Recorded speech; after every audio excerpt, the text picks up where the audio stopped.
Panultihon 21. Dumalahon sa Ginoo ang hunahuna sa usa ka hari sama sa pagdumala niya sa dagan sa usa ka sapa.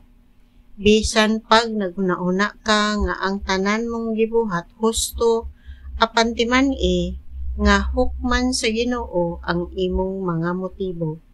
Palabihon sa Ginoo nga buhaton mo ang matarong ug ang kaangayan kaysa maghalad ka kaniyag mga mananap.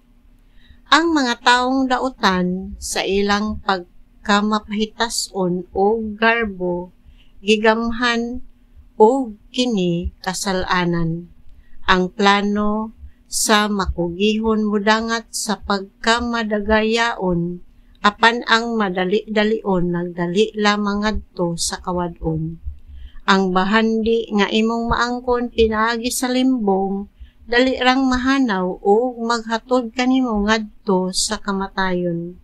Malaglag ang mga dautan pinaagi sa ilang kaugalingong kabangis, kay nagdumili man sila pagbuhat sa matarong. Ang mga taong sad-an musubay sa dalan nga baliko, apan ang mga walay sala nagbuhat sa matarong.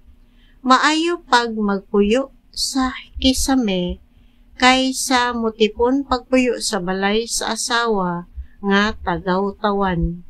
Ang mga daotang tawo kanunay nangandoy sa dautan ug wala sila'y kaluoy bisan sa ilang silingan.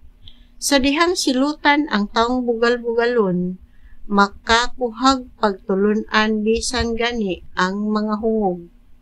Ang taong maalamon makatpon gikan sa itudlo kaniya. Ang Dios nga maoy matarong nasayod sa mga nanghitabo, sulod sa balay sa mga taong dautan, ug siya maoy mulaglag kanila, kun dili mutagdon ang pangaliyupo sa mga kabos. Dili usab pamation ang imong pagpakitabang. Ang gasa nga gihatag diha sa sikreto makapuypoy sa dakong kasuko, kun tumanon ang hustisya magmalipayon ang mga maayong tao apan maminghoy ang mga dautan. Ang dili magamit sa maayong pangisip musangko sa kamatayon. Ang pagpatuyang sa kahilayan sa bino o sa maayong pagkaon, dili gayud makapadato kanimo. Ang mga taong dautan maoy mahiagom sa pag-antos nga ila untang ipahamtang sa mga tawo nga matarong. Maayo pag magpuyo sa kamingawan kay sa makigtipon ka sa tagaw-tawan o bugal-bugalon nga asawa. Ang mga taong maalamon mahimong dato o magpuyo sa kaharuhay, apan ang mga hungog mag-usik-usik lamang sa ilang salapi. Pag maluluyon og ayaw panlimbong og mabuhi kag dugay, mutamod kanimo ang ubang tawo og dili ka limbungan. Ang abtik nga general makailog og usa ka syudad nga gipanalipdan sa kusgan nga mga tawo ug gunubo niya ang mga paril nga ilang gisaligan. Kung dili kabuot mahiapil sa kasamok pagmatngon sa imong isulti. Ang taong garboso mabugal-bugalon ug mapahitason ug nagtuo nga maayo na gayud kaayo siya. Ang usa ka taong takulan nga nagdumili pagtrabaho samara sa naghikog, siya naghunag-hunag hinakog sa tibuok adlaw apan ang taong matarong makahatag o muhatag sa madagayaon gayud.